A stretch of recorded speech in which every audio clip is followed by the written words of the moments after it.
శివరాత్రి రోజున ఈ తప్పులను అస్సలు చేయొద్దు. మహాదోషం కలిగేటటువంటి అవకాశం ఉంటుంది. దేవాది దేవుడైనటువంటి మహాదేవుని ఆరాధనకు శివరాత్రి అత్యంత ముఖ్యమైనటువంటి రోజు. పవిత్రమైనటువంటి ఈ రోజున శివారాధనలో చేసేటటువంటి కీర్తన, ధ్యానం, పూజ, పారాయణం ఇలా అన్ని ప్రక్రియలకు కూడా నియమ నిబంధనలు అనేటటువంటివి ఉన్నాయి. వీటిని అనుసరించడం ద్వారా ఆ దేవాది దేవుడి యొక్క అనుగ్రహం మనం చక్కగా పొందవచ్చును. ఎట్టి పరిస్థితుల్లోనూ కూడా వీటిని విస్మరించకుండా ఆ దేవాది దేవుడి యొక్క అనుగ్రహం పొందటానికి ప్రయత్నం చేయండి. మహాశివరాత్రి పరమశివుడికి ఎంతో ప్రీతికరమైనటువంటి రోజు.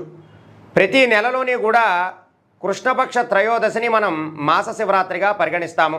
అయితే మాఘమాసంలో వచ్చేటటువంటి కృష్ణపక్ష త్రయోదశి రోజునాడు మనం మహాశివరాత్రిగా జరుపుకుంటారు. అయితే శివభక్తులు ప్రతి మహాశివరాత్రి లేదా మాస శివరాత్రి రోజున కూడా ప్రత్యేకంగా శివారాధన చేయడం, నియమానుసారంగా ఆ రోజున గడపడం కూడా చేస్తూ ఉంటారు. కానీ మహాశివరాత్రి మాత్రం హిందువులంతా కూడా జరుపుకుంటూ ఉంటారు. ఈ రోజున శివారాధన చేసిన వారికి మోక్షం ప్రాప్తిస్తుందని ప్రతీతి. మనకి శాస్త్రాలు కూడా చాలా చక్కగా వివరిస్తూ ఉన్నాయి. అయితే శివపురాణాన్ని అనుసరించి ఈ రోజున శివపార్వతుల యొక్క కళ్యాణం జరిగినటువంటి రోజు. మహాశివరాత్రి రోజున శివారాధనకు జపం, ధ్యానం, పూజ, పారాయణం వంటి వాటన్నిటినీ కోసం ప్రత్యేక నియమాలు అనేటటువంటివి ఉన్నాయి. శివరాత్రి రోజునట చేయవలసినటువంటి పూజా విధానం, ఇతర వివరాలు, అలాగే ఏ విధంగా పూజ చేస్తే ఆ దేవాది దేవుడు సంతోషిస్తాడు అనేటటువంటి విషయాలన్నీ కూడా మీకు ఇక్కడ వివరిస్తున్నాను. శివారాధనకు పొరపాటును కూడా తులసి దళాన్ని ఉపయోగించకూడదు.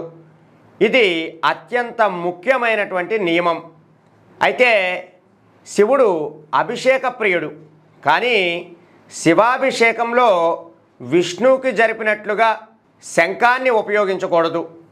అలాగే ఈ శంఖాన్ని ఉపయోగించడం అనేటటువంటిది చాలా పెద్ద దోషంగా పరిగణించబడుతూ ఉంటుంది. శివారాధనకు ఉపయోగించేటటువంటి పాత్రలు రాగివైతే చాలా శ్రేష్టం. అంటే ఈ రాగి పాత్రలో మనం పాలు కానీ, పెరుగు కానీ, నెయ్యి కానీ, తేనె కానీ, పంచదార కానీ వేసి స్వామివారికి అభిషేకం చేయాలి. అలాగే ఈ రాగి పాత్రలను మాత్రమే పంచామృతాలు వేసి అభిషేకించాలి. మరి ఏ ఇతర లోహపు పాత్రను కూడా ఉపయోగించకూడదు. అయితే ఎందుకు ఉపయోగించకూడదు? రాగి పాత్రలో శివుడికి నీళ్లు సమర్పించవచ్చు, కానీ శివుడికి పాలు అనేటటువంటివి నైవేద్యంగా ఇవ్వకూడదు. శివ పూజలో పాలు నైవేద్యంగా పెట్టకూడదనేటటువంటి నియమాన్ని ఎట్టి పరిస్థితుల్లోనూ విస్మరించకూడదు. స్వామివారికి పాలని అభిషేకంగా చేయాలి తప్పితే కానీ పాలని మనం నైవేద్యంగా పెట్టకూడదు. అది చాలా ముఖ్యమైనటువంటి విషయం. అలాగే శివరాత్రి రోజున ఉపయోగించేటటువంటి ఎలాంటి నైవేద్యమైనా సరే దేవుడికి సమర్పించిన తరువాత తప్పకుండా అందరికీ పంచాలి. శివరాత్రి రోజున పూజకు ఎవరెవరైతే చేద్దాము అనేటటువంటి ఆలోచనతో ఉండి వారంతా కూడా ఉపక్రమిస్తారో ముందు మీరు ఎటువైపు తిరిగి కూర్చుంటున్నారనేటటువంటి విషయం కూడా చాలా శ్రద్ధగా గమనించాలి. తప్పకుండా మీరు ఉత్తరాభిముఖం లేదా తూర్పు అభిముఖంగా కూర్చుని పూజ చేసుకోవాలి. అయితే కొన్ని దేవాలయాలలో ఉన్నటువంటి సందర్భానుసారం రీత్యా ఈ విధంగా కూర్చుని పూజ చేస్తే మంచి ఫలితాలు అనేటటువంటివి వస్తాయి. మహాశివరాత్రి రోజున శివుడికి సమర్పించేటటువంటివి ప్రధానముగా బిల్వపత్రాలు, మారేడు పత్రాలు అంటారు. ఈ యొక్క బిల్వపత్రాల తొడిమి మొదటి భాగాన్ని తీసివేయాలి. ఆ తరువాతే వీటిని శివలింగం మీద ఉంచాలి. తొడిమలతో కూడినటువంటి పత్రాలను శివుడికి సమర్పించకూడదు. అలాగే ఇంకా చాలా ఇష్టమైనటువంటి పువ్వులు, గోగు పువ్వుల సేవ శివుడికి చాలా ప్రీతికరమైనటువంటివి కనుక వీలైతే మీరు గోగు పువ్వులతో ఈ శివరాత్రి నాడు పూజ చేసుకున్న మంచి సత్ఫలితాలు అనేటటువంటివి మీకు కలుగుతాయి. ఇంకా శివరాత్రి రోజు చేసేటటువంటి అభిషేకానికి అవసరమైనటువంటి వస్తువులన్నింటినీ కూడా ముందుగానే సేకరించి అందుబాటులో పెట్టుకున్న తరువాత మాత్రమే పూజకు ఉపక్రమించాలి. పూజ మధ్యలో ఎట్టి పరిస్థితుల్లోనూ కూడా లేవకూడదు. శివరాత్రి రోజున శివలింగం దగ్గర నేతి దీపం వెలిగించడం శుభప్రదం. కేవలం పూజ, ఆరాధన మాత్రమే కాదు, ఈరోజు ప్రశాంతంగా గడపాలి.